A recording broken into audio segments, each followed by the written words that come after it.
ಚುನಾವಣಾ ಆಯೋಗವು ವಿರೋಧ ಪಕ್ಷಗಳ ತೀವ್ರ ವಿರೋಧದ ನಡುವೆ ಕೂಡ SIR ಅನ್ನು ಜಾರಿ ಮಾಡ್ತಾ ಇದೆ. ಜೂನ್ 30ನೇ ತಾರೀಕಿಂದ ಕರ್ನಾಟಕದಲ್ಲಿ ಎನ್ಯುಮರೇಷನ್ ಫಾರ್ಮ್ ತುಂಬತಕ್ಕಂಥ ಪ್ರಕ್ರಿಯೆ ಆರಂಭ ಆಗ್ತಾ ಇದೆ. ಆದರೆ ಇನ್ನೊಂದು ಕೆಲಸವನ್ನು BLAಗಳಿಗೆ ಜಿಲ್ಲಾಧಿಕಾರಿಗಳು ಕೊಟ್ಟಿದ್ದಾರೆ.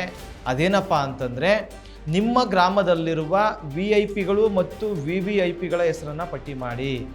ಅವರು ಎನ್ಯುಮರೇಷನ್ ಫಾರ್ಮ್ ಕೊಡದೇ ಇದ್ದರೂ ಕೂಡ ಅವ್ರ ಹೆಸರನ್ನು ನಾವು ಕರಡು ಮತದಾರರ ಪಟ್ಟಿಗೆ ಸೇರಿಸ್ತೀವಿ ಅಂತಕ್ಕಂಥ ಮಾತನ್ನು ಹೇಳ್ತಾ ಇದ್ದಾರೆ. ಯಾರು ಈ VIPಗಳು?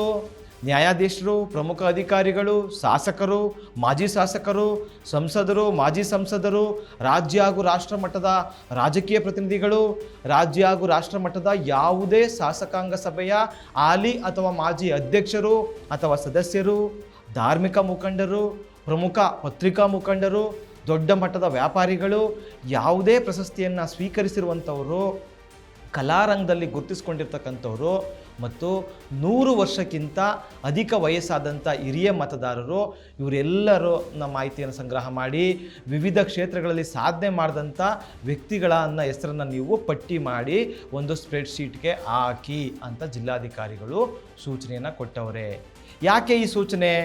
ನಾವು ಚುನಾವಣಾ ಆಯೋಗದ SIR ಗೈಡ್ಲೈನ್ಸ್ನಲ್ಲಿರ್ತಕ್ಕಂಥ ಅನುಬಂಧ B-ನಲ್ಲಿ ಮಾರ್ಗಸೂಚಿಗಳು ಅಂತಕ್ಕಂಥದ್ದನ್ನ ಓದಿದ್ವಿ. ಅದರ 4ನೇ ಅಂಶ ಏನಪ್ಪ ಹೇಳ್ತದೆ ಅಂತಂದರೆ, ಮತದಾರರ ದತ್ತಾಂಶ ಮೂಲದಲ್ಲಿ ಈಗಾಗಲೇ ಗುರುತಿಸಲಾಗಿರುವ ನ್ಯಾಯಿಕ ಸದಸ್ಯರು, ಸಾರ್ವಜನಿಕ ಪ್ರತಿನಿಧಿಗಳು, ಘೋಷಿತ ಹುದ್ದೆಯ ಧಾರಕರು ಮತ್ತು ಕಲೆ, ಸಂಸ್ಕೃತಿ, ಪತ್ರಿಕೋದ್ಯಮ, ಕ್ರೀಡೆ, ಸಾರ್ವಜನಿಕ ಸೇವೆಗಳು ಮುಂತಾದ ಕ್ಷೇತ್ರಗಳ ಖ್ಯಾತನಾಮರ ಎಲ್ಲ ಹೆಸರುಗಳನ್ನು ಕರಡು ಮತದಾರರ ಪಟ್ಟಿಯಲ್ಲಿ ಸೇರಿಸಬೇಕು. ಹಾಗೆಯೇ ಕ್ಲೇಮುಗಳು ಮತ್ತು ಆಕ್ಷೇಪಣೆ ಅವಧಿಯಲ್ಲಿ ಅವರಿಗೆ ಸಂಬಂಧಿಸಿದ ಅಗತ್ಯ ದಾಖಲೆಗಳನ್ನು ಪಡೆದುಕೊಳ್ಳಬಹುದಾಗಿದೆ. ಇದನ್ನು ಗಮನಿಸಿ. ಇದರ ಅರ್ಥ ಏನು? ಇದನ್ನು ಯಾಕೆ ಮಾಡ್ತಾ ಇದ್ದಾರೆ? ನಿಮ್ಮೂರಿನ ಗಣ್ಯರಿಗೆ ಎನ್ಯುಮರೇಷನ್ ಫಾರ್ಮನ್ನು ಕೊಡಬೇಕಾಗಿಲ್ಲ.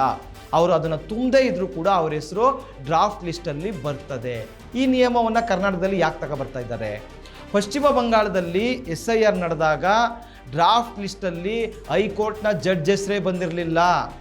ಮತ್ತು ನೊಬೆಲ್ ಪ್ರಶಸ್ತಿ ವಿಜೇತ ಭಾರತದ ಹೆಸರಾಂತ ಅರ್ಥಶಾಸ್ತ್ರಜ್ಞ ಅಮರ್ತ್ಯ ಸೇನ್ರವರಿಗೆ ನೋಟಿಸ್ ಕೊಟ್ಟಿದ್ರು, ನೀವು DC ಹತ್ರ AC ಹತ್ರ ಹೋಗಿ ವಿಚಾರಣೆಗೆ ಹಾಜರಾಗಿ ಆಮೇಲೆ ನಿಮ್ಗೆ ಓಟಿನ ಹಕ್ಕನ್ನು ಕೊಡ್ತೀವಿ ಅಂತೇಳಿ.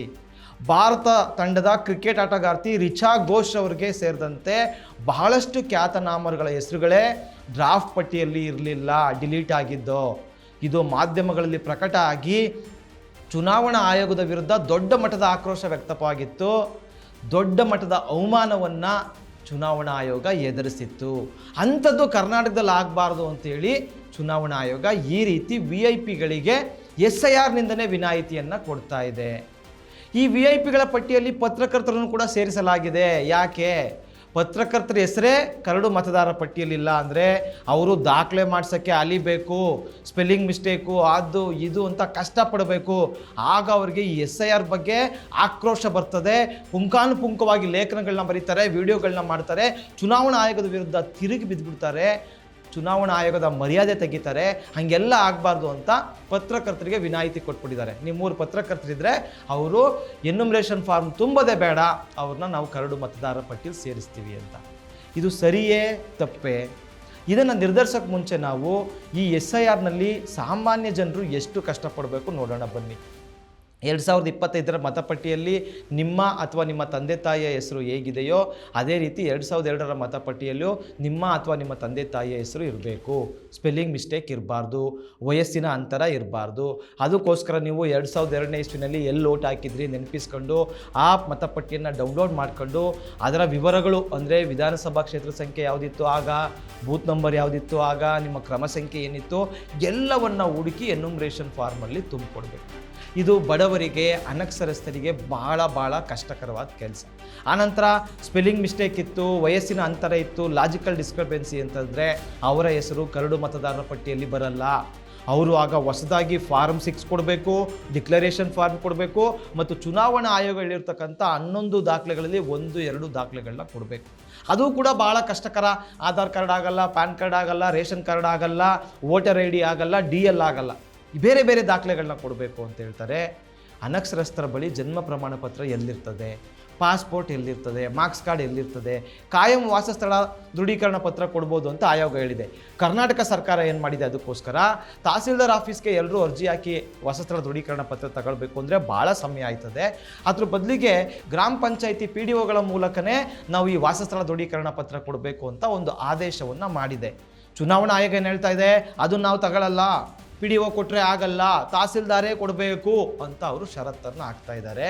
ಇವತ್ತಿನ ಪ್ರಜಾವಾಣಿಯಲ್ಲಿ ಅದು ಸುದ್ದಿ ಕೂಡ ಬಂದಿದೆ.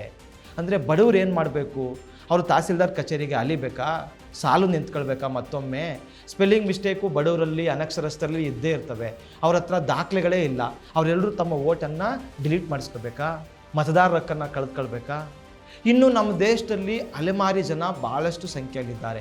ಅವರ ಬಳಿ ಆಧಾರ್ ಕಾರ್ಡೇ ಇಲ್ಲ, ಅವರು ಏನೂ ಓದಿಲ್ಲ, ಅವರು ದಾಖಲೆಗಳಿಗೋಸ್ಕರ ಏನು ಮಾಡಬೇಕು? ಅವ್ರ ಓಟು 2002 ಇಸ್ವಿನಲ್ಲಿ ಇಲ್ಲವೇ ಇಲ್ಲ, ಅವ್ರು ಏನು ಮಾಡಬೇಕು? ಇನ್ನೊಂದು ಕಡೆ ನಮ್ಮ ರಾಜ್ಯ ಮತ್ತು ದೇಶದಲ್ಲಿ ಅನಾಥ ಯುವ ಜನರಿದ್ದಾರೆ. 2025 ಪಟ್ಟಿಗೆ ಹೆಂಗೋ ಅವ್ರ ಹೆಸರು ಬಂದು ಸೇರ್ಕೊಂಡಿದೆ. ಈಗ ಅವ್ರೇನು ಮಾಡಬೇಕು, 2002 ಪಟ್ಟಿನಲ್ಲಿ ಅವ್ರ ತಂದೆ ತಾಯಿ ಹೆಸರು ಹುಡುಕೊಡಿ. ಅನಾಥ ಮಕ್ಕಳು ಅವ್ರ ತಂದೆ ತಾಯಿ ಹೆಸರು ಎಲ್ಲಿ ಹುಡುಕ್ತಾರೆ? ಅವ್ರ ತಂದೆ ತಾಯಿ ದಾಖಲೆಗಳನ್ನ ಎಲ್ಲೋಗಿ ತಗೊಬರ್ತಾರೆ? ಅವರೆಲ್ಲರ ಓಟು ಡಿಲೀಟ್ ಆಗಿದ್ದರೆ ಪರವಾಗಿಲ್ವಾ? SIR ನಡೆದಂಥ ಈಗಾಗಲೇ 13 ರಾಜ್ಯಗಳಲ್ಲಿ 6.5 ಕೋಟಿ ಮತದಾರರನ್ನ ಅಂತಿಮ ಮತದಾರರ ಪಟ್ಟಿಯಿಂದ ಡಿಲೀಟ್ ಮಾಡಲಾಗಿದೆ. ಅವರಿಗೆ ಸರ್ಕಾರದಿಂದ ಯಾವುದೇ ಸೌಲಭ್ಯ ಕೊಡಲ್ಲ ಅಂತ ಎಚ್ಚರಿಕೆ ಆಗ್ತಾ ಇದ್ದಾರೆ. ಬಿಹಾರ ಮತ್ತು ಪಶ್ಚಿಮ ಬಂಗಾಳದಲ್ಲಿ BJP ಸರ್ಕಾರ ಘೋಷಣೆ ಮಾಡಿಬಿಟ್ಟಿದೆ. ಬಿಹಾರದಲ್ಲಂತೂ SIR ಅಂತಿಮ ಪಟ್ಟಿಯಲ್ಲಿ ವೋಟರ್ ಇಲ್ಲ ಅಂದರೆ ನಿಮ್ಮ ಬ್ಯಾಂಕ್ ಅಕೌಂಟ್ ಫ್ರೀಸ್ ಮಾಡ್ತೀವಿ ಅಂತ ಹೇಳ್ತಾ ಇದ್ದಾರೆ. ಅಂದರೆ ಬಡವರು, ದಲಿತರು, ಅಲ್ಪಸಂಖ್ಯಾತರು ಈ ದೇಶದಲ್ಲಿ ಬದುಕಬಾರ್ದಾ? ಇವ್ರ ಬಗ್ಗೆ BJP ಯಾಕೆ ಮಾತಾಡ್ತಾ ಇಲ್ಲ? BJP ಹೇಳ್ತಾ ಇದೆ SIR ಬೇಕು ಬೇಕು ಬೇಕು ಅಂತ ಹೇಳ್ತಾ ಇದೆ.